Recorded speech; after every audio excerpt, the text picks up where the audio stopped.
a good year ahead. Welcome to our folks in the gallery, and I'll ask our acting CAO for the roll call, please. Thank you and good evening, everybody. We'll start with the chair this evening, Deputy Mayor Sanderson. Present. Councillor Weatherby. Present. Mayor Blair. Present. Councillor Richardson sends his regrets. Councillor Cooper. Present. Councillor Johnson. Present.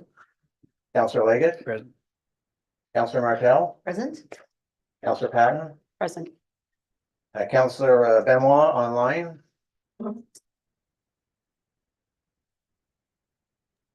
I don't know if you can hear me, but I can't hear you. Oh, we can hear you. We can hear you, No, that Councillor Benoit. Can you hear us? Doesn't matter if I say we can hear you. We can hear you. We need time like. All right, maybe she could try logging in again. I hate to see. Showing my sounds on. There's a toggle on the There's a side. toggle, yeah, that's, I think. Probably operate. Yeah, it wasn't toggle either, you had to go in. Yeah, she said she can't hear anyone. To mention the toggle on the side of her laptop, sometimes it gets turned off. Okay. Just redo it. Okay, we'll finish the roll call. Councillor Fletcher Present. and Councillor Kennedy. Present. Deputy Mayor, you have forum. Thank you, Phil. In peace and in friendship and in the spirit of truth and reconciliation, I would like to acknowledge that the Municipality of Colchester is in Mi'kma'ki, the unceded and traditional lands of the Mi'kmaq people. This is our presentations night, and we have 3 tonight. We'll begin with the Cougar Dome, and I would ask the presenters or presenter to come forward. Luanne Schenkels, and I'm sorry, I don't know the other gentleman. I'm sure you will introduce yourself. Hi, so I'm Luanne Schenkels in Savannah. Sylvano Idol. Two board members tucked behind the screen, Don Cameron and Ann Walker. So they're here to answer questions in case we can't answer them all for you.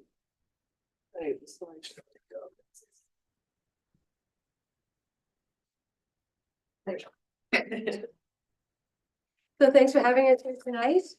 And we'll just go through this in the next few minutes and give you an overview of our organization. Want your mic on? It's the bottom right. Button. It says green. Yeah. There you go. You're on Can you now. hear me now? Yeah. So, the Cougar Dome, we're a registered charity. We're a nonprofit organization. We employ approximately 5 staff and open 76 hours a week. We have a dedicated and talented board operating on a strong governance model, which supports our staff and operations. We've become an anchor in the middle of the town and county, hosting accessible multi-sport activities. We also welcome all local schools to our facility at no cost. So in case you're wondering what we do, is we help people thrive. We have all ages, all levels, all mobilities, and many sports. Pickleball, tennis, track, walking, running, training, turf activities of soccer, tag, community events, and youth camps. Each day, approximately 125 pairs of sneakers come through our door. We counted, and on October 22nd, we had 107 participants in tennis and pickleball, 4 walkers, and the parents of our 25 tennis students that day. We are positively impacting our community with over 30,000 visits per year. We have annual and monthly members, but we also have regular drop-in, plus all of our programming students, the teams that visit our facilities, school visits. We also host about 15 tournaments per year in both tennis and pickleball, and they range from 40 to 200 participants each time. So each year, we successfully bring in about $300,000. But despite all this activity, we don't quite meet our annual operating budget. I'm going to show you 10 reasons why we do what we do, and I hope you will join us as a financial partner.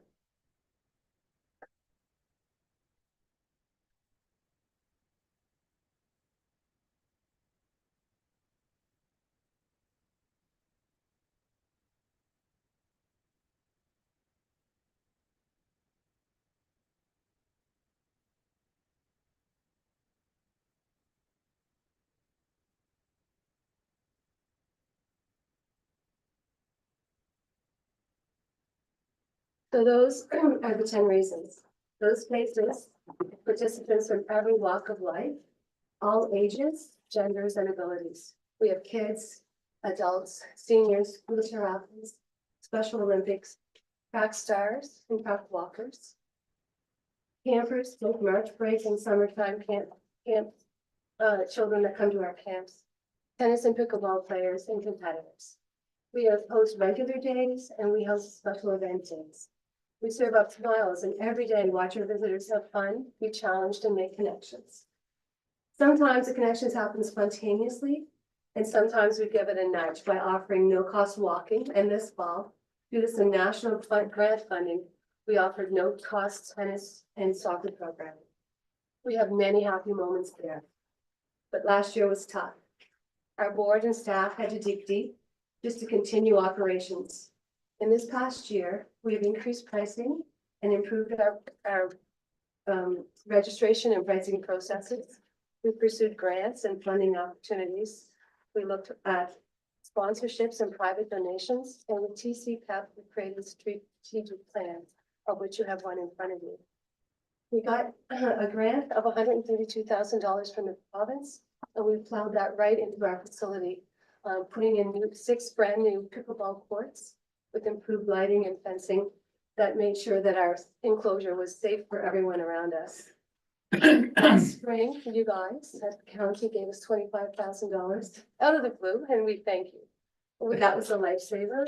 We were financially in a rough place, and that was a great gift. And we're asking again for that, and Savannah's going to talk to you about that in a minute. From the town side, we had an original construction loan from the town on which we make regular payments. And as well, the town offers us an annual property tax in lieu that they give to local nonprofits. So that's our benefit from the town. But we, as Savannah will tell you, are asking both of our local municipalities for their support as we go forward. So again, our 10 reasons, and over to Savannah. Thanks, Luanne. Good evening, everybody. Again, it's Silvano. I am the treasurer. And as Luanne mentioned, our finance is pretty tough, but it's a nonprofit. It's not that we're making a lot of money. But we certainly do need to build a reserve for the future. And at this point in time, we don't. More $25,000 grant last year made the difference. I think our cash flow was positive 17,000. So you can see the impact of the 25. We're asking for 100,000, 50 from the town, 50 from your municipality to share in this great facility. And if you haven't been in it, I'm sure Don Cameron will take you on a guided tour. I'm going to give you just a quick overview of our financials so you take a look at how it operates. The numbers you'll see obviously are Canadian. They were audited by MNP, and our year end is August 31st. It starts September 1. So that's how it works. And I compare to 2023, 2024 year. So sometimes you'll see the words LY, the letter LY, which just means last year. Revenue, high level, our revenue was 417,000. So that's what came in. That includes sports plus grants and donations versus the previous year. So it's relatively flat. You can see 417 versus 423. The good news there is that the rentals for the facility all went up last year. Sports, which is tennis and pickleball, up 20% to 211,000. So you see half of our revenue comes from those two core sports. Certainly a big increase in pickleball over the last 3 years, been driving growth. And now they're pretty well equal in terms of what revenue comes in. And the other part is the turf and the track rental. And we rent a space out to Aroma Mai if you haven't been there already. Great coffee and donuts. Grants and donations is what was less versus the previous year. And that's why we came out essentially flat, even though it was a big improvement. Big growth in our key operating metrics in terms of the sports and the rental of the rest of the facility. So the program delivery, so the cost to deliver these, if you remember from the previous slide, 417 revenue, our costs are approximately 460,000. They're up about 5%, which is pretty reasonable in this inflationary environment. Key drivers. We don't have many big costs. It's essentially utilities, power, and propane to heat that big facility. And certainly these last couple of days, we've been in there at 1 degree, trying to keep the heat to a minimum. So utilities, 125,000, a big component of it. Administration is really just the front desk. We've got 2 employees, 1 full-time, 2 full-time, And the tennis pro. and then tennis pro. Part-time student. Oh, about. So it's about 7% up from previous year. Again, that's just inflationary, making sure we deliver the services we have to. It's a very minimal crew. So from an administration efficiency, it's well maintained. Our repairs and maintenance, been no major issues. It's a pretty typical year last year from a life of the dome situation. But you can see when you look at the cost versus revenue, our year in expenses, we were negative from a high level, including depreciation. When you remove depreciation or non-cash expenses, and there were some issues with how we managed interest payments to the town because we have an outstanding loan to them. When we backed that out, we had a cash surplus of 17,000. So you can see it's pretty minimal. And again, thank you for your donation because that made the difference on the cash side. Really, we're going to see continued higher utility costs, administrative costs. We're trying to offset some of that by bringing our revenue up through increased participation. And of course, as Luanne mentioned, we hadn't had an increase in our prices for 3 years before this year. So we're trying to bring it up to not real world, but something that's reasonable. So financially precarious with 74% of our operating costs are being only covered by revenue, and certainly we want to be much higher than that. But if you've been in Dome recently, I really can tell that participation has increased. We have a lot of interest in the programs that we have. Just a high level, I just want to identify that we do have a long-term debt, 170,000. We've been paying it that's to the town primarily. 156 of that's to the town. Near the bottom of that, we've paid down 79,000, and we have a kind of a monthly payment to them. That's included in has been included in our profit and loss. The other liability is 132,000. That was the grant at the end of the year, which is August 31st. We hadn't spent on the new pickleball courts. Now they have been putting in that money, essentially all gone. So it was in a liability knowing that we were going to be spending that going forward. It's $1 million facility. Most of it is the roof. That's what costs money, is the replacement of that roof. So looking ahead, that kind of reviews our financials. Pretty simple, really. 450,000 in, 420 in, 450 out, essentially. Looking ahead, we continue to diversify our fundraising sources. We've got a great group led by Don looking at corporate donations, private donations, maintain our cost discipline. We watch our costs very closely because you can control what you can control. We need to build some reserves for sustainability. At this point in time, we have no reserves. It's essentially whatever comes in is being spent, and it's very tight. So there is no reserve bank account. And continuing to invest in high impact programs that bring in people to use this great facility that we have.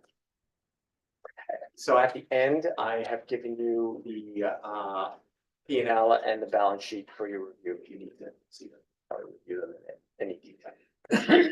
Thank you. And our request is for 5 years, right?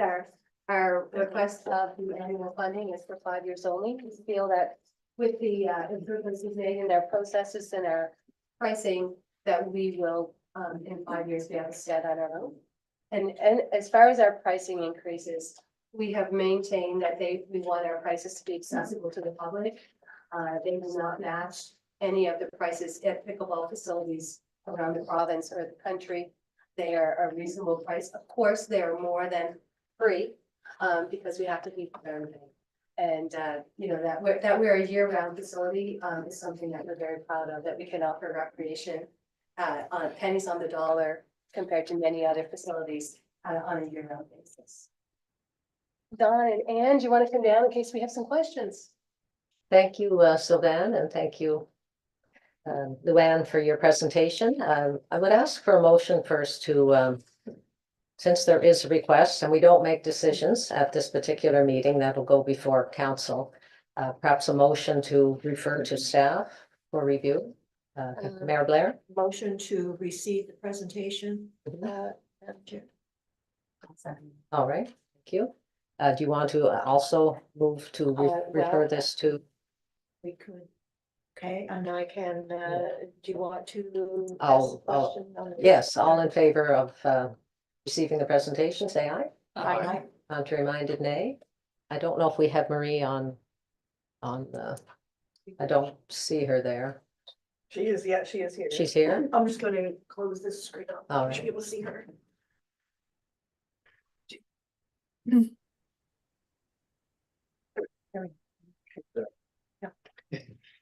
Can you hear us now, Marie? Yes, thanks. Okay, great, great. And I'm prepared to put a motion on the Certainly. floor that this matter be referred to staff. Thank you. Seconded by Councillor Weatherby.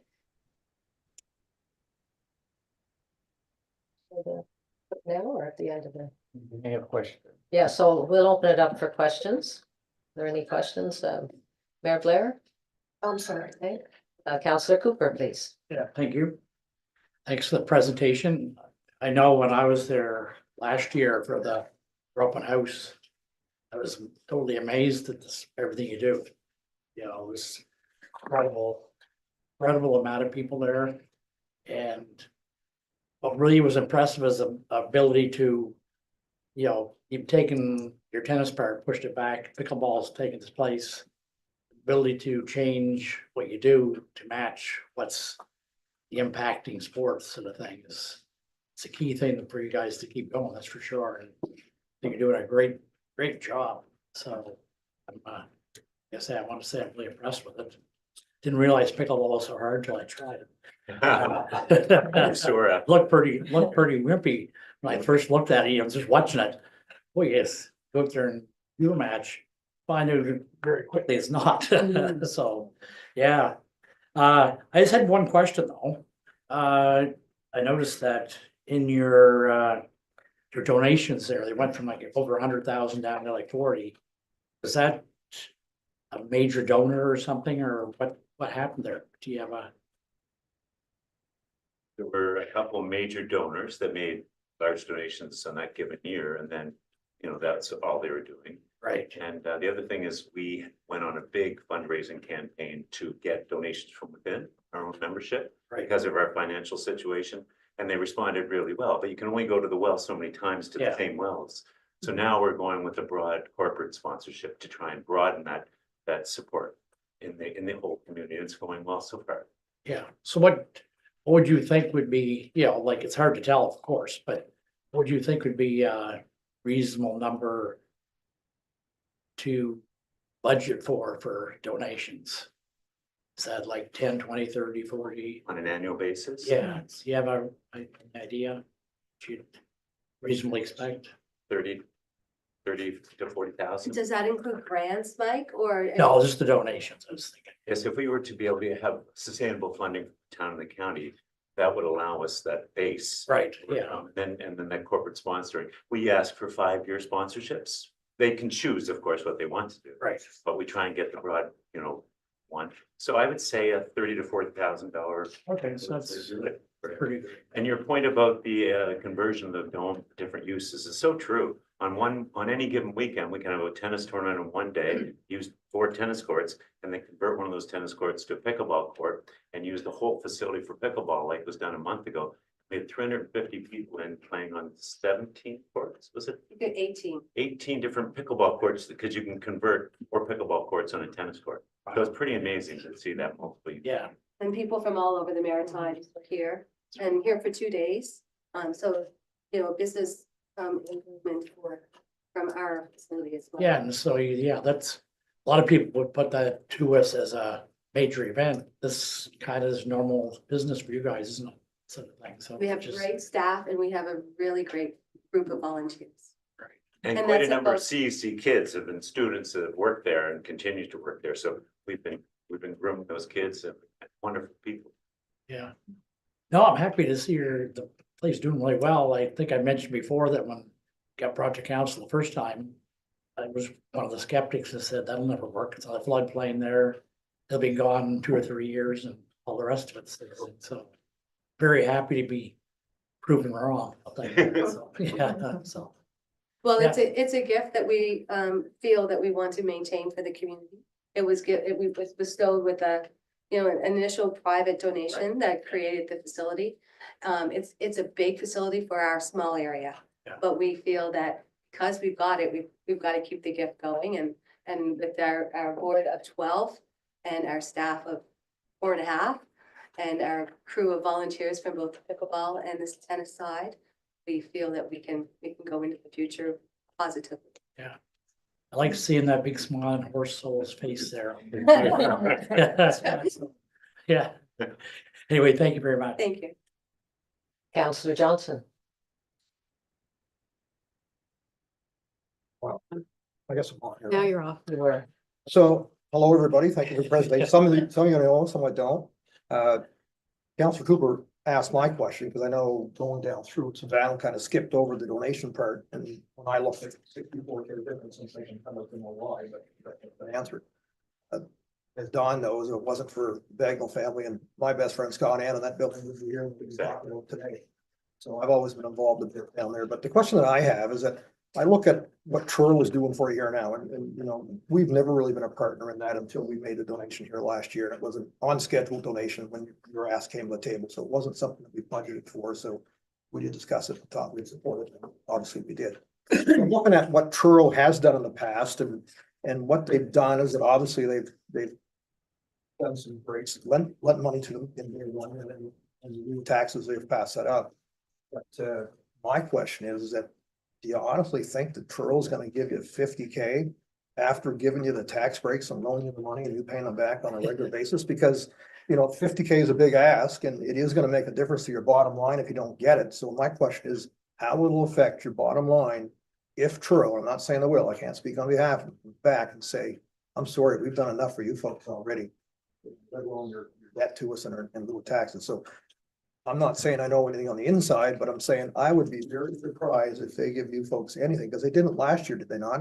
Maybe somebody, because you took a presentation to them last year also. And how much money did they offer you last year?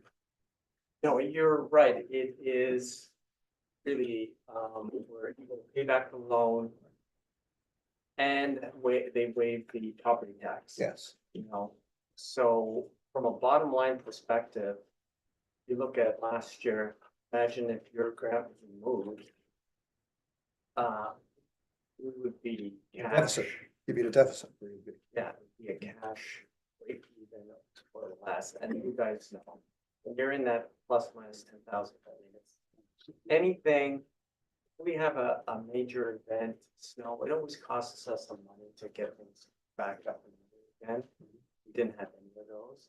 So not having those funds produces a lot of pressure on us from a reserve perspective in the event something happens. And we're looking at future as well is, let's say we have to replace the dome component in 10 years. We want to be able to do that with some kind of reserve to do that and not say, okay, let's start fundraising, because then No, it's a $1 million podcast. I totally understand that. And to answer your question, Yeah, when we presented to the town, and with every presentation, we can feel our momentum building. And we can feel the support from our community and the people who present to. And when we presented to the town this time in December 5th or whatever it was, the presentation was exactly this. And it, to all 7, the mayor and the 6, and it ended with one of the councilors saying, you guys are providing a service to our community at a fraction of the cost that any other recreation facility can provide, and we thank you.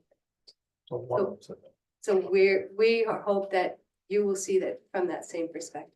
And Tim, I do. and But- Tim, to add to your question, we had all the councillors in for a meeting one at a time and a tour. Most of them had not been there before. They didn't know what it was Yeah, all this is about. new. We had such positive response at that time, and then when we met with them, we got a really good positive response. So we're hopeful now that they understand what it's all about, what we do, the costs involved. But I guess 125,000 heat lights just to keep it going, but it's a cost, and we deal with that. So we're hopeful.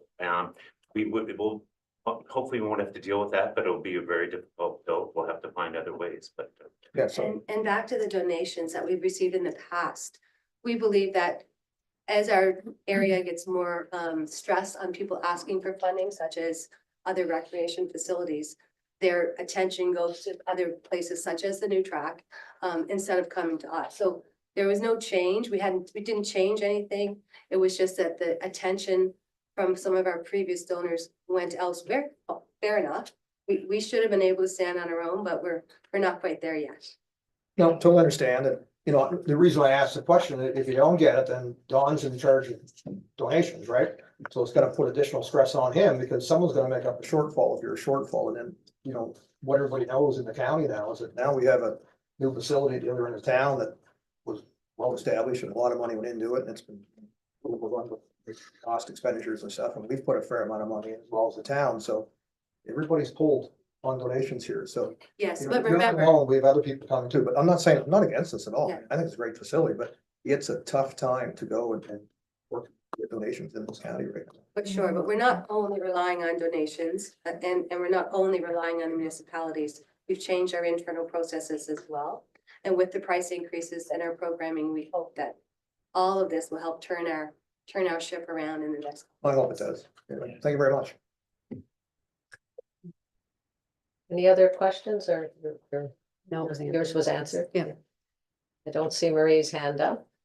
No other questions? If not, I want to thank all. Oh, yes, we have a motion on the floor. Is anyone opposed to the motion to send this to staff for review? Not seeing any opposed, the motion is carried.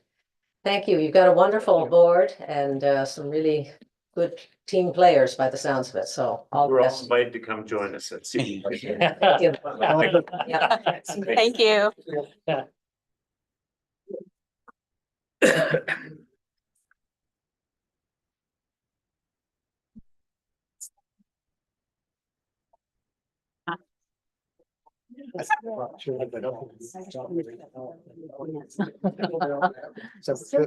are we on the? Stay right there. Yeah. And I'll be on just so that- Walking behind the screen. Right, we have another presentation from the Creamery Square Arts Society, otherwise known as the Grace. And our presenter is Amanda Gillis, Programming and Operations Manager with the Grace. We will turn it over to you, Amanda. Thank you for joining us. Sure, if I'm. Bottom right. Yep. Go. So, well, thank you for having me here to represent the Creamery Square Arts Society. Yeah, to switch slides, do I just hit the enter Arrow. arrow? I think even the space bar might. There we go. Perfect, thank you. So greetings from the Creamery Square Arts Society. My name is Amanda Gillis, and I am the Programming and Operations Manager at the Grace. I'm one of 2 part-time employees at the center.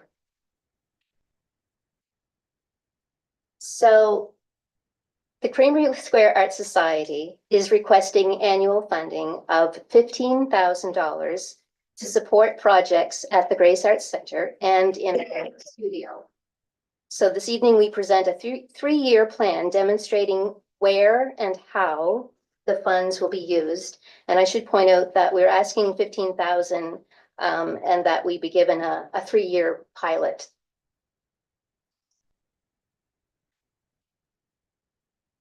So this slide shows where the funds will be allocated over the 3 years. 5,000 will go to community theatrical presentations and youth drama camps during March break and in the month of August. And $10,000 will go towards capital upgrades, which are currently in the works.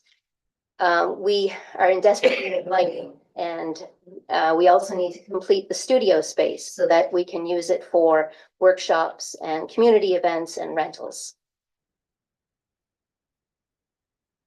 Within these 3 projects, there are specific items that cost money. Theater production expenses include costumes, set construction, royalties and/or production rights and publicity. For example, the production rights to perform a large musical that Kathleen Hicks usually produces they cost about $5,000 alone.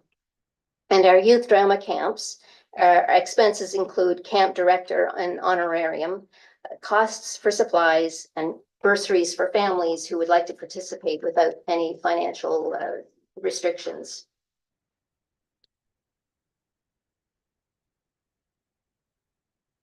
The lighting in our facility is in desperate need of repair and upgrade. We have 15 lights on 3 bars, and 2 of those are broken. The original specs for the building in 2013 showed that 38 lights were to be installed, but cutbacks during the construction drastically affected the number of lights that we ended up with, and they're proving to be very inadequate. So we have 2 quotes that we can work on in phases. An upgrade costing $56,000 would give us 20 more lights and a new bar to hang them from. A full overhaul costing $112,000 would give us 45 new lights and a new bar.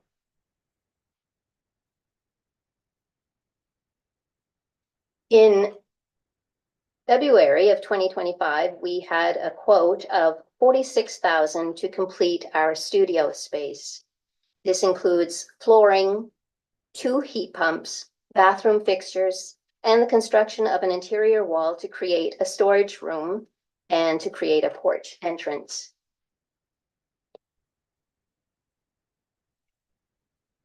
In 2026, we will focus on purchasing and installing a 24-foot bar to hang the new lights. And as well, we will look at obtaining a heat pump, 1 heat pump for the studio. So we believe that our facility and our projects are worthy of this annual funding request. The Grace is a cultural hub for our community. It's a gathering place, and we offer programs that improve the quality of life for our community.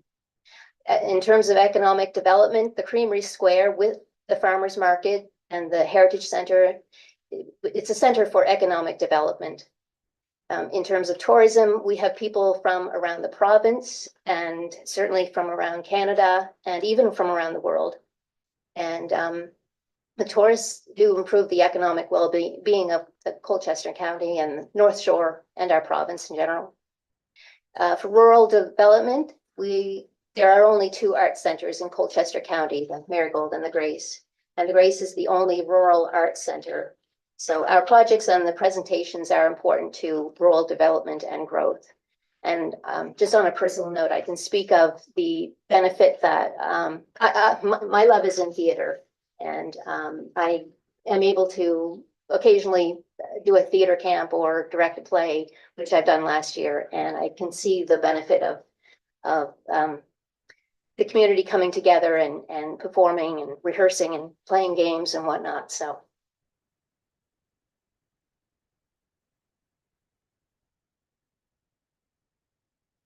This slide shows the number of events and activities held at the Grace Arts Center in 2025 and the number of people who attended. So it's been a really good summer this past year in terms of the numbers that came into our Ice House gallery. We saw, especially on Saturdays, we would have over 150 people coming in on a Saturday with the farmers market there and everything. So it's been a happening spot. So we've been very happy. This slide demonstrates our fiscal responsibility and the dedication in obtaining funding from three main sectors. We have private donations and donors, public funding, and the income that we earn from sales, rentals, and fundraising. We are trying to follow the fundraising model for not-for-profit organizations, aiming for 33% of the total funds raised to come from each sector. We've included this current request, which isn't confirmed, in the municipal funding total of $20,700. All other funding is confirmed.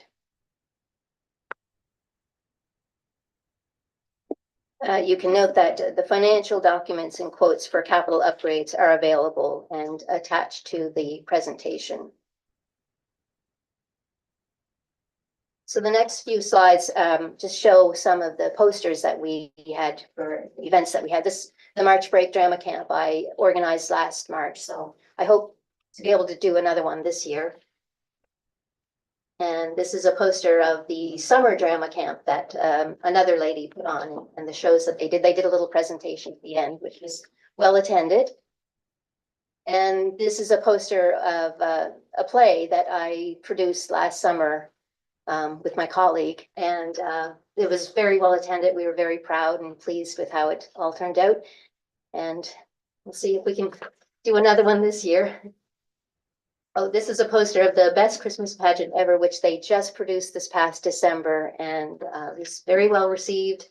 A huge cast of community volunteers that participated. I think she had about 45 at least people that were involved, all ages. And this is a picture from the year before of The Sound of Music that just gives you a show, you know, a visual of the number of people that are involved from our community. And that is a picture of the Creamery Square winter months as we take a little break and prepare for our upcoming season. So thank you very much for taking the time to listen to the presentation. Thank you very much, Amanda. What a beautiful spot. Retreat for council, right there. Right on the water. Yes. In August. Can I have a motion, please, to receive this presentation? Moved by Councillor Kennedy. Seconded by Councillor Martell. Are there any questions? We open the floor to questions for Amanda. I can't see Marie, so I don't know if she's asking. Just speak up, Marie, if you want to ask a question. Okay. No questions? Oh, sorry, Sherry. Sorry. Thank you very much, Amanda, for your presentation. And I know that it was very short notice coming in. There was a cancellation and we were able to get you in before budget deliberations later this spring. And from my perspective, as well as yours being from the community, that the Grace is really a cornerstone in our community for all those that have a love of arts and culture. And being able to have the workshops and theater groups is both a social outlet for those that are spectators and those that are participants. And it's been truly a huge part of the community, and anyone who'd had the opportunity to attend any of the local theatrical presentations would know that there's so many people that want to be involved, that there's often two casts. So one night you go, it's one cast, there's another night you go, there's another cast, that there are just so many people that are involved, and hundreds of people, thousands of people are coming from outside the community, as well as the locals being there. And the amount of work that two part-time employees do to keep this going for the enjoyment of the community is just tremendous, and you should be applauded for all of your work. And I'm grateful for all you do for the community. And I thank you for your 6th presentation to council since 2019. And I see the great detail that went into putting this together on such short notice. So I thank you very much for being here tonight. Thank you. Thank you, Councillor Martell. Councillor Weatherby? Thank you, Deputy Mayor. Thank you for your presentation. I've been involved with that facility from the get-go. As I look at it, I know when I was there this summer, I was totally amazed at how it's come along. So congrats. Anything else? There's no hand up there. Councillor Cooper? Yes, thank you. Just have one question, if I could. We give you 10,000 now, don't we? 10,000 a year, 10,400, I guess. I think so. I'm not the treasurer. I think, It says here. yeah. Yeah. Can't, I can't You're asking for 15 more? 15 for, yeah, for 15 each year for 3 years. You gave a figure there at the end, you said 20,000 municipal funding. So I'm trying to figure where the 20,000 came from. Yeah, and honestly, I apologize. I can't respond to that because it was the Okay. Kathleen and the treasurer, but I can. No, I was ask yeah, her. I was just curious. Yeah. Seemed put together there, so. Right. Okay, thank you. Can I just clarify, and I'm not Okay. sure I'm clear based on, we give you a little over 10,000 a year and you're asking for 15 on top of that, or are you asking for us to increase the grant to 15 from 10? Now I'm thinking it's probably to increase it, I would think. Okay. Yeah, Yeah, that's what I'm thinking. that's was, 15 total? So- yeah, that's what I was, Okay, yeah, that makes more Believe sense. that, That yeah. would be, yeah. That's what. Oh, okay. any other questions?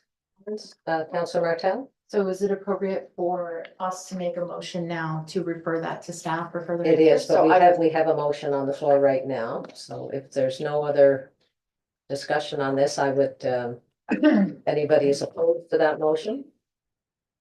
Hearing any opposition, so the motion carries, and Councillor Martel. Okay, then I would like to make a motion to refer this to staff for further clarification and answers to Thank you. consideration. Seconded by Councillor Weatherby. Any further discussion on that motion? Question's been called. Anybody opposed to the motion? Not hearing any. The motion is carried. Thank you, Amanda. Thank you so much. You're doing great work. Thanks. And our final presentation of the evening is on J-class roads, and it's the Nova Scotia Provincial Department of Public Works, Troy Webb. He's just gonna.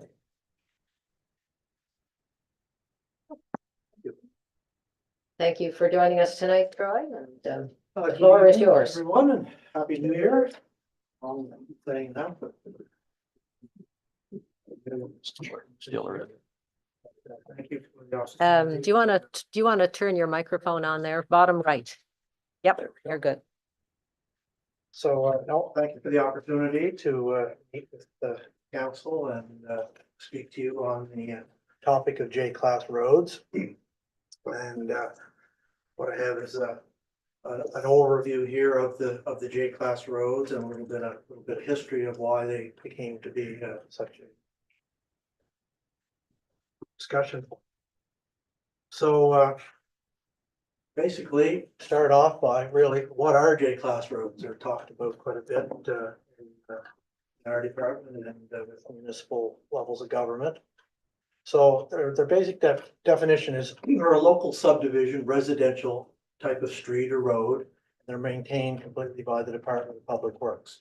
Yeah. Typically, they're unpaved roads. They're located in a higher dwelling density area, not always, but sometimes, where it's a cluster and what we commonly know as a subdivision. And the local speeds are low, generally 50 kilometers an hour, so it's a residential area. The surfaces may be paved or gravel, and I put in the definition that they could also be a recycled asphalt concrete, we call it RAC, the RAC. So it could be that material that was placed on a gravel road to improve the surface durability over the years. And also it helps abate the dust, obviously. Or the surface could be a chip seal, or from many, many years ago, there were some, in some parts of the province, a sand seal surface. There's not many of those left around. There's still some up in the valley. Apples Valley. And these roads may or may not have curbs or stormwater drainage systems. So a lot of them could have, generally it's an open ditch drainage system with culverts. So now I'm going to jump into all kinds of numbers here to show you, but really the purpose of this slide is just to show you and explain a little bit about the provincial highway classification system, why it's called a J class. All our highway systems are classified following the alphabet from this extent of it is from A right through to K. And you'll see up at the top there, the freeway and major arterial highways are A and B. That's our known as our 100 series highways, like Highway 102, Highway 104. The other ones, the C's and D's are minor arterials. There are trunks like our trunk 2 or trunk 4 highways. Then the collectors are the E's and F's, and they're more like our route highways, like our Route 311, Adam Bush. And then you get into the local roads where we have the G, H, I, and J. And you'll notice that first line below those descriptors, it's basically based on, the classification is based on traffic volumes, AADT, that's average annual daily traffic.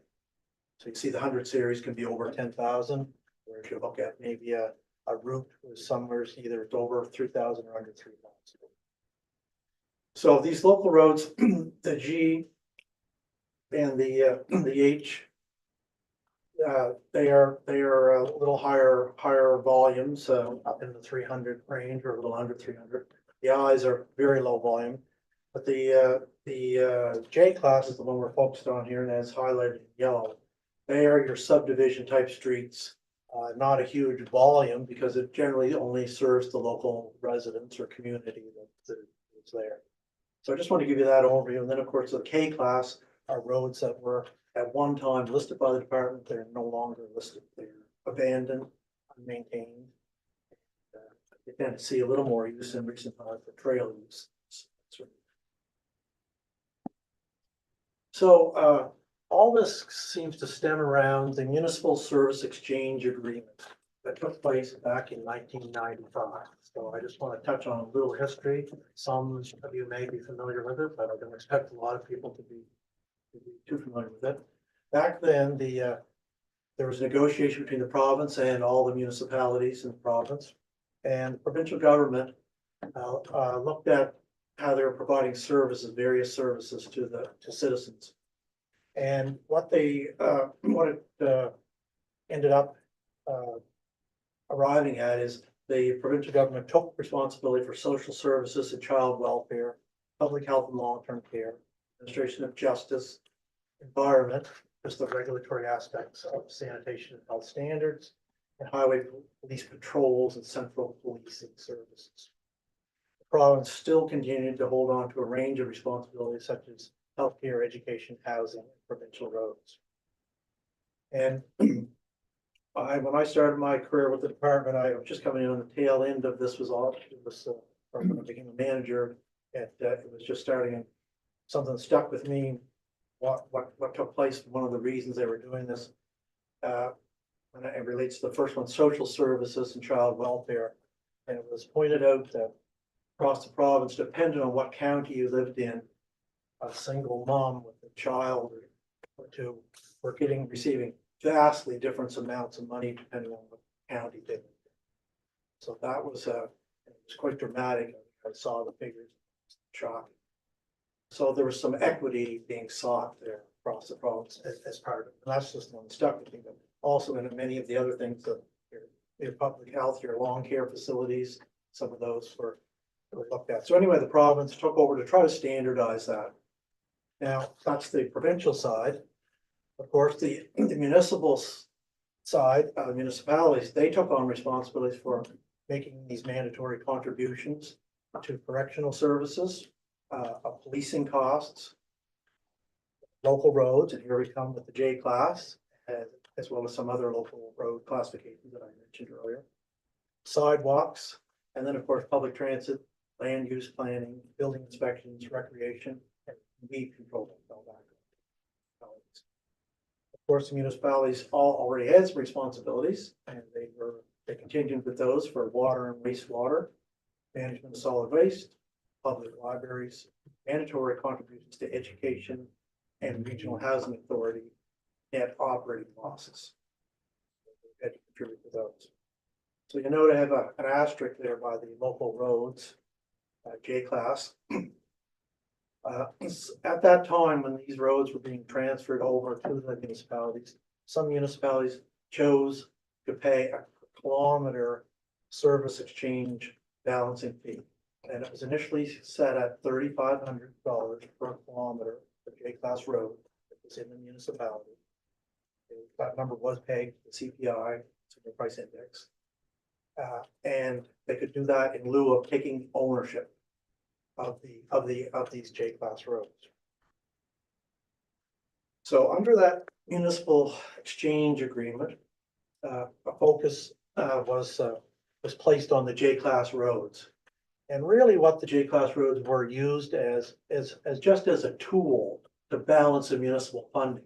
So once they ironed out all the exchanges back and forth, there appeared to be a shortfall that the municipalities owed to the province to make it all equitable. And these J-class roads were used as that tool. So this figure was picked up it was calculated, I guess, provincially, and it was at $3,500. So if the annual fee was to cover off, depending on the number of kilometers of road, that they would decide how many kilometers of road were going to be given to the county just to make up that difference. So every county had a different. And since that was initiated at 3,500, it grew with inflation, and now for this current coming year, 2026, it's up to $10,276 per kilometer. Now, each municipality could pay that fee, or they could assume ownership of the roads.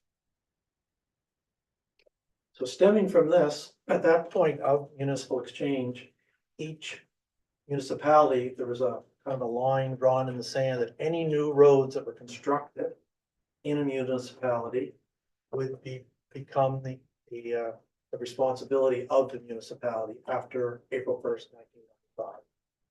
So there was a distinction in that program where municipal type A roads were the ones that were constructed after that date, and they'd be under the administration control of the municipal unit where the road's located. And the department type B roads were all local roads, J-class streets and village streets that were constructed prior to that date, so that they already had owned them, managing them as subdivisions. So again, the original intent through that was to transfer the complete ownership of the J-class roads over to the municipal units, to try to bring them, because they're local roads, municipal government being a local level of government. They're closer to the residents in that manner, and it seemed to be fitting. Obviously, many municipalities never even had a department of public works, will say, to look after that. So they recognized that there was going to be some initial big costs probably to set that up, or you're going to have to contract those services out to, especially if you're only given 10 kilometers of road. It wasn't probably warranted to set up a whole department of road maintenance for that. So that was the 1996 agreement allowed the municipalities just to pay an annual maintenance fee, discussed previously. And I know just in discussions over the years, the fee is paid to the province as an adjustment through municipal affairs. It doesn't come to our department, as some people think that we're paying you for this amount of money. Some municipalities have the understanding that they're being paid, the money's paid. So what are we getting for that $3,500 back in the day? But it doesn't, it just goes to the coffers of the province to balance out that overall agreement. So the department continues to maintain these roads and maintenance. Some sample activities are brush cutting, ditching, culvert replacement, pothole patching if it happens to be a paved road, grading, graveling if it's a gravel surface, and of course snow and ice control. And if any of these roads were going to be improved as a betterment, then that would be a full responsibility municipalities would have to pay if they wanted to upgrade these roads, like paving a gravel road, changing from gravel to a.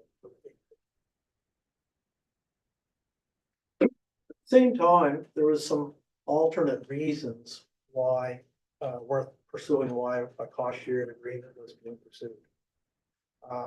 When this was introduced, the province had, and we actually still continue to have, a moratorium on paving gravel roads. Not going out paving, you don't see us out paving large stretches of gravel roads because we have such a massive network of paved existing roads that we have quite a challenge in maintaining as it is. So that moratorium was put in place. However, residents continually sought clarity from both municipalities and the province on how can we get our road paved? We've been living in this subdivision for X number of years. Why can't we, when can we ever get our road paved? Is there any mechanism for it? There really wasn't. We have to compete with all the other roads that were in various conditions. So the program enabled the province to allocate some funding outside of the standard capital paving program to repave our paved roads, specifically for these subdivision J-class streets. So the funding is cost shared among the participating municipalities in a given fiscal year, and it's distributed based on a per kilometer formula for eligible J-class roads. And I think that's what that means is we have a list of all the J-class roads in the province. Each municipality obviously has varying amounts of it. So probably if you had 10% of the roads, you're probably going to be eligible for probably 10% of the funding if everybody was interested in participating. All municipalities were interested. So since then, that's when the original J-class program began. It began in 1995, and it was a 50-50 cost share model with participating municipalities. And yes, fortunately or unfortunately, the annual funding for the J-class road remains at $2 million as estimated. That's provincially 1 million, municipally 1 million contribution. Again, unfortunately, the funding wasn't indexed and it's still stuck at the $2 million threshold. Municipalities can submit candidates to our department for funding considerations.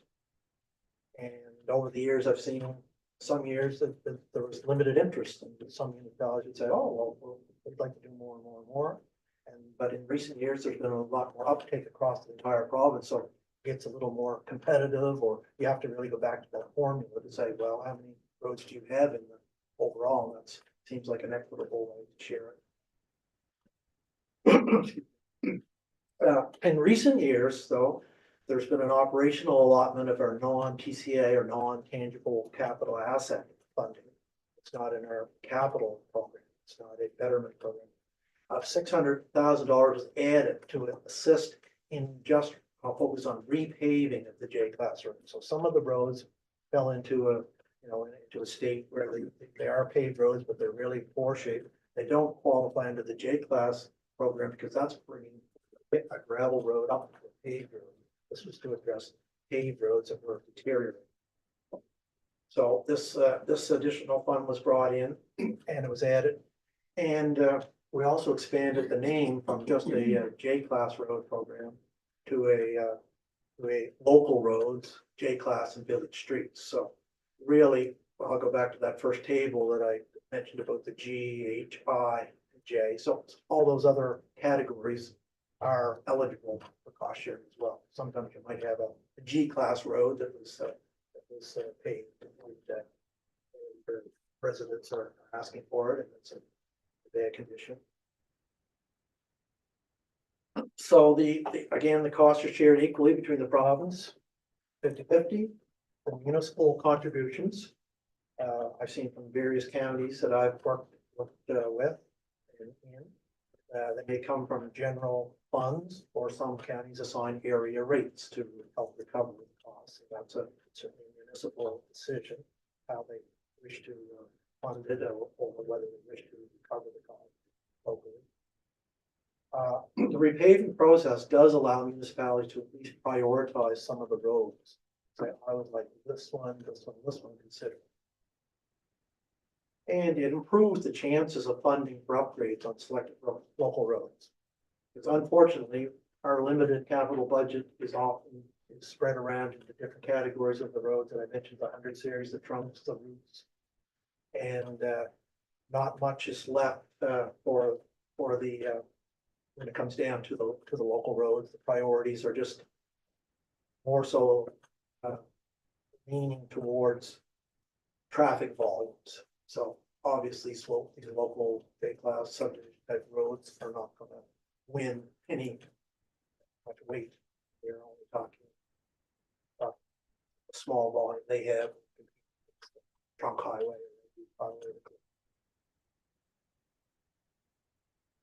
So basically, the program has stayed the same, but other than it has expanded to include the local roads, the J-class streets, and some village streets that maybe have a different classification than J-class.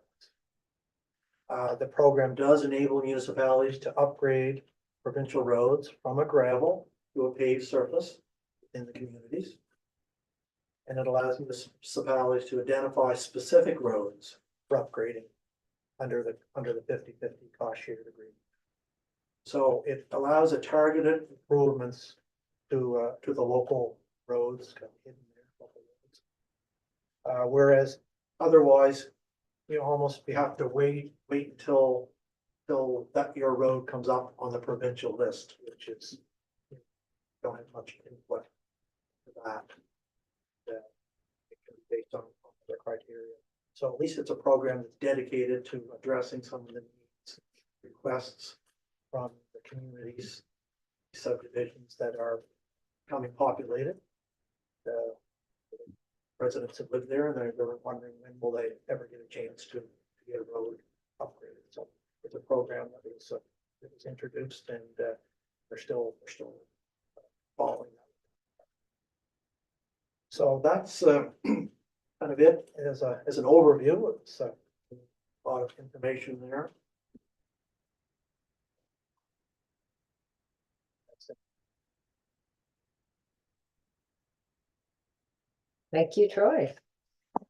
Can I first have a motion to receive the presentation?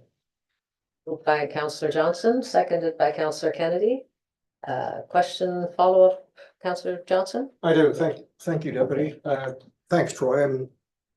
I guess it took me 4 years to figure out what the heck this program was all about, and I still don't have it fully covered, but I know I met with everybody from Fred Tilley to Paul LaFleche to Mark Peachy, and then eventually got down to you to get in here tonight to explain how this works. But I think in a nutshell, we all understand the problem. The problem is that the original amounts have been capital price indexed. So if it was 2,000 or 3,000 way back when in 95, and you're saying it's $10,000 a kilometer today, but there's no more provincial money being thrown in the pot here other than $1 from the province and $1 million from municipality.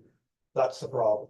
So the thing that I've been looking at, trying to think about what's the solution. We've all got problems. Like we've got 115 kilometers of roughly J-class roads in our municipalities, and other ones are probably very similar too.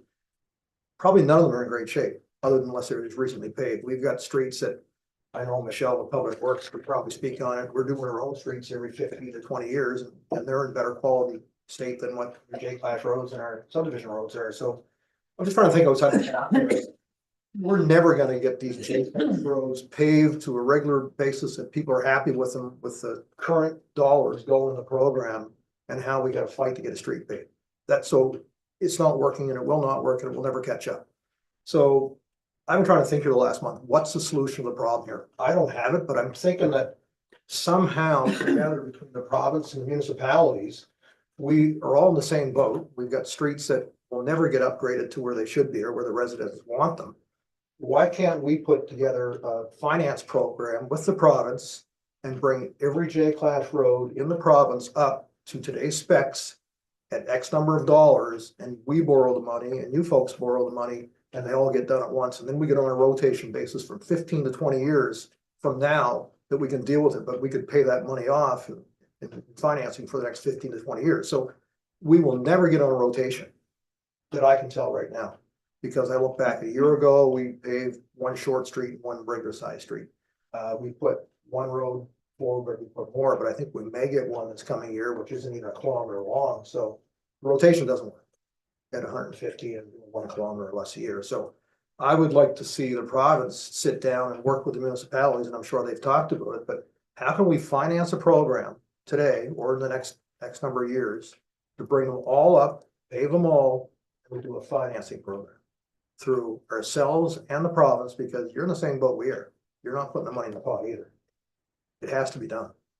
And every year we look at it saying, okay, we're hoping to get 10 million, so we get one. And I know I've heard that number from your department, everybody up and down the line, but they don't make those decisions either. So I don't have the solution, but I think for the residents, it's the biggest single issue that I ran for councillor is that roads. Roads, roads and roads. And we've heard people say, not our problem. Well, you don't tell my residents it's not my problem. They don't understand it. They don't care about J-class roads. They don't care about provincial funding. And they don't know anything other than they pay tax dollars and they want what they want. So, like I say, I'm looking for a solution here. I'd like to see some kind of program put out that's better than what we have today, that we can get caught up at some point before none of us are left around the table to talk about J-class roads, because we will never see J-class roads in our districts brought up to a 15-year rotation. It's what we just seen here tonight. I'll leave that with you. And I know I've ran that by Peachy and I've ran it by LaFleche. I don't work on it. I don't know. That's all I can tell you, but they thought it might be a reasonable idea to do that and see where it went. But that's the only thing that I can see to get roads paved, not only in our municipality, but all of them, right around this province. Anyway, thanks for coming. I wish I had seen this back 4 years ago, but that's why I said I think it was important to bring at least yourself here to the table tonight and walk down through what the process is. So thank you for that. Yeah, no, it's a sign of the greater infrastructure deficit that our province, sits in. Roads are a huge part of it. Not on a cycle. We can life cycle of pavement. It's just not lasting. We're not punishing that as fast as it is deteriorating. But at some time we gotta address that. Yeah. And in that same like we have done, I think we've come a long way provincially in a lot of our roads. We've done capital investment in our capital program for our vast road highway network has come a great deal in the last few years. So budgets in the amount of $500 million for 3 years. So we've made some headway on that and some of our critical needs. Highway 102, for example, a lot of the wheel running that was out there. Well, that's not at the local level, but that had to be done. And, accomplished a lot of paving in a lot of areas around the province. And unfortunately, you increase that budget up to that nice number, $500 million range. Unfortunately, prices have all skyrocketed, not getting that same value that you might have gotten years ago. And that happened pre-COVID. It's twice as much. Thank you, Councillor Patton, please. Thank you, Chair. Thank you for your presentation, Troy. Much better understanding now. How many municipalities currently take part in this program? That I wouldn't be able to tell you directly. Just wondering how far that. Like half, Okay. Yeah. but it was much lower than that before. Okay. Number of roads submitted, and then still some funding left. And you said that amount is 2 million now? It's That's the annual. 1 million provincial and 1 million. Right, in total, okay. And of course, these were often, these J-class streets were very short. They might be 200 meters long, some of them. Yeah. So the prices being lower, it went a lot farther. Okay, so every now and again, as a counselor, I'll see a J-class road gets paved and it hasn't gone through our ask or anything. So is that because it's on a cycle? I'm not understanding how I'm those not aware of it. magically get paved.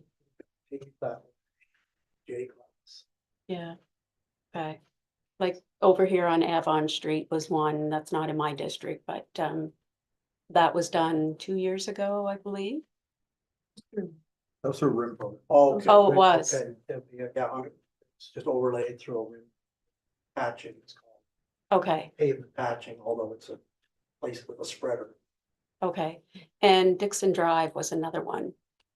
A little over a year ago. Yeah, that's the same program. Same program? Okay, all right, I wasn't aware of that. Okay, thank you. Councillor Leggett. Thank you. Thanks for the information. I've lived across roads enough in my lifetime in Valley. I escaped them to a regular paved street. But so are the J-Class road paving contracts incorporated into the rim contracts, or are they standalone? It's standalone, it's a separate program. Okay, so could we not get better benefit by rolling those into the rim projects? Instead of having standalone project or tenders for 300 meters of road when you're putting 27 kilometers of rim workout? Well, they can be tendered together and the same contractor can bid on them, so you're getting some benefit by gathering, but the funding remains separate. Okay. You don't roll. And in the funding model, you have a million and the 600,000 mystery fund. Can that also be 600,000 by municipalities added to that too, to get up to Yes, 3.2? I should have clarified that. That is really 300 and 300 provincially. So 600 is 300. Yes. Not 600, could that be added Yeah. 600? Okay, thank you. And many years ago, when the government called tenders, there was units that were purchased, then if you wanted to, you could obtain that same service through the tendering process for a grader or snowplow or whatever, to the standing offer that went through. Once the tender was called, if you wanted to, buy a piece of equipment, you could quite often buy that at the same price through the government purchasing, if I remember correctly. Put it back on. Like, I guess where I'm getting at is if the highways are doing paving work in Colchester County and the county has some money they want to spend, could we not get unit pricing off that tender to get work done for us too? I guess it depends on, whether the contractor is willing to honor that price to do additional work. And there are times we do that under the RIM program. We might allocate a certain amount and then find out we want to do a little bit more and find some funding. We generally have to ask the contractor if they're willing to do more and honor the same price at the time. Right, the quantities are estimated, but they still have to be within a certain range for the contractor. Increasing. Yeah. I guess I use the Forest Hill Drive that was repaved here a couple years ago. It was 250 feet to the next intersection, and it was cut off in front of the house. Instead of doing the whole street to the next intersection, there's 300 feet in front of my sister's house that got paved. Then the next 250 feet to the next intersection wasn't done. You're there. Why doesn't that get incorporated? It's done. Thank you. Councillor Cooper. Yeah, thank you. Yeah, thanks for coming, Troy. My question is, I hope you can maybe just answer something. It's not on roads, actually. Well, it's on roads, but it's on the things that connect them, the bridges. All heard how bad the state the bridges are in and how many there is to fix, things like that. Can you just maybe give a quick update as to where we're at? Because that seems like that's where a lot of the money, and rightly so, is going to, because you can't have a bridge drop from underneath you. You have to. I know I've had a bridge in my area that dropped down like 2 feet, and they paved it up to the 2 feet again. Sort of thing, said it's still okay, sort of thing. So you wonder how we're at, sort of thing, is to get all that done. No, it's certainly a challenge. Our infrastructure, our bridge infrastructure is because, so many of these structures were probably built around the same time. So their lifespan is coming to their age, they're all around a similar age. We do have an internal inspection program, official inspection program where we do level 1 inspections, level 2 inspections on these structures to try to at least categorize and identify, you know, which components are in need of upgrading. And we do that on all of our structures, a level 1 inspection, just that's at least to check it over to see if it has happened since the last one last year. And level 2s are more in depth. If we did find something on the level 1, we'll undergo a more thorough inspection to check that out. No, again, it's just the infrastructure deficit. There is not enough funding to address many of these structures. With our own maintenance forces, we've gotten into the last few years establishing some more of our local in-house crews to do some of this maintenance work, which has been tremendous. We've been able to repair a lot of the components. Many years ago, each area had a bridge crew, but that kind of fell by the wayside, a timber bridge crew. And we're starting to get back into that to at least address some of the components. It's not wide scale, but I know here in Colchester, our crew, we put it out to tender to replace a culvert, and our crew did it probably third of the price. So I think it was some structure on Happy Mountain. Great job there. So we're getting into that more, try to identify with our inspection program, we can identify the needs, and with these crews, we can at least do, replace components when they fail to try to extend their life further. We also do tender, obviously, on the capital program, we identify bridges that we're replacing, and we are doing that, but it is at a much slower rate than we all would like to see. No, I'm happy to hear that you get back into it. I know the gentleman named Peterson used to run it a long time ago. I actually worked for him. Yeah. Yeah. No, and just over the decades, the trouble is you lose that expertise. You don't have the crew and pass it down, and Yeah. it's a unique Oh, for sure. talent to have. Okay, no, that's a positive. So, thank you. Mayor Blair, please. Thank you. Roads are our biggest challenge. There's no question of that, but they're also a huge expense. We're looking at 110 to 115 kilometers of J-class roads. But if you add GHI and J and put them all together, in Colchester County, you're looking at 1,278 kilometers. And that's huge. And it's huge as well when you think in terms of the money that you're dealing with and how that would affect municipal budgets. The proposal for municipal service exchange coming up, one of the considerations was to, once J-class roads were fixed up, that they would be turned over to municipalities in perpetuity. And that could also, but it was kind of pulled back on that with the GH and I class roads. So where are you with that? Where's the discussion on that right now? I believe the discussion just is on hold currently. I wasn't involved. I wasn't in its current role at that time. The discussions were taking place at a preliminary level, and I understand that they were exploring the other roads, the GHI and J, trying to group them together as a package as well. But some of the proposals that were presented were not accepted widely. My information. Yes. And so no, it's another, just a point of going back to try to develop some of the proposal, or that hasn't just been, it fell pretty much dormant the last year or so. I remember the discussions I was, but it's still an apprehension kind of in the back of your mind.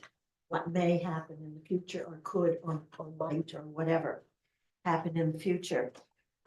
Village streets, again, through the chair, if I may.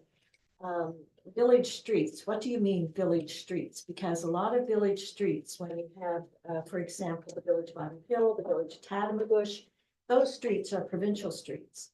So if you are paving Pictou Road in Bible Hill, and you're familiar with that as an arterial road, or College Road as a collector road, then are you suggesting that the municipalities pay for half of that?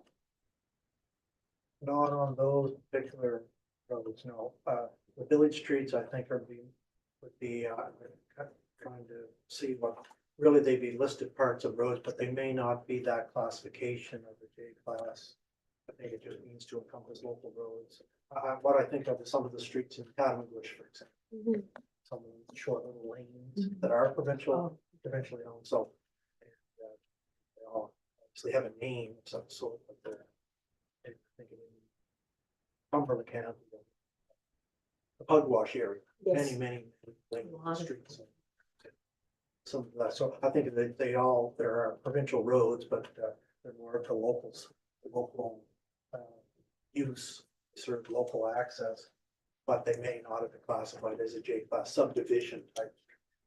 So I think just to encompass all of it, All right, so, or to make them eligible as well. so you're making them eligible for us to pay 50%. Yes. Okay. And if I may, through the chair, the $2 million budget, every time I have asked about what is your budget for this year for J-class roads, anytime we've met with our area manager or anyone, what's the budget for J-class roads? And I was told $2 million. I didn't realize you were looking at 1-to-1. I thought it was $2 million from the provincial government. There's only $1 million for the province-wide program of J-class roads from the provincial government. That's my understanding. It does seem to be low side. Yes, very much so. Is there any possibility of the Department of Public Works looking at making a recommendation to the Finance Committee or whomever, the Department of Finance with the provincial government to increase that? Have you, over the years, have you done that, given the fact that we're looking at this since 1995? I don't know if it's been, it has been a topic of discussion or not, but certainly it hasn't moved. It wasn't indexed and it remains that. So, and again, speaking of the uptake over the years, the 2 million figure seemed to be adequate for many years, because some years it was not fully consumed. So there has been uptake. Some municipalities get onto this. They really more and more than care. Yeah, no, that's a budgetary consideration. Which should be looked at. Yes, perhaps if the NSFM got together and suggested to the provincial government, this would be a good thing to do. That would be, Yeah, no. that wouldn't hurt. No, we would welcome that. That would not hurt. Thank you so much, and thank you for being here. I appreciate your answers. Any further questions, comments for Troy? No, we have nothing online with me, so. We have a motion on the floor. Is there anybody opposed to the motion to receive? Not seeing any, not hearing anything, so the motion is carried. Thank you very much, Troy. Yeah. We're more knowledgeable, but we still wish there was more money in the pot. Yes, well, I do. Thank you for coming tonight. Okay, thank you. Thanks, Troy. Thanks, Okay, we need a motion to adjourn though before, moved by Councilor Hill. Thank you, Suzanne. Thank you. Acting CAO Phil, and thank you, Michelle, for being here tonight. Thanks, everyone. That Thank you. Thank you, Bill. Thank you for keeping this. Oh, yeah. No, I wouldn't. It cannot not be safe later to drive. Yeah, Mike. You need your. Many. Sure. They're big people now. As your wife. See the break?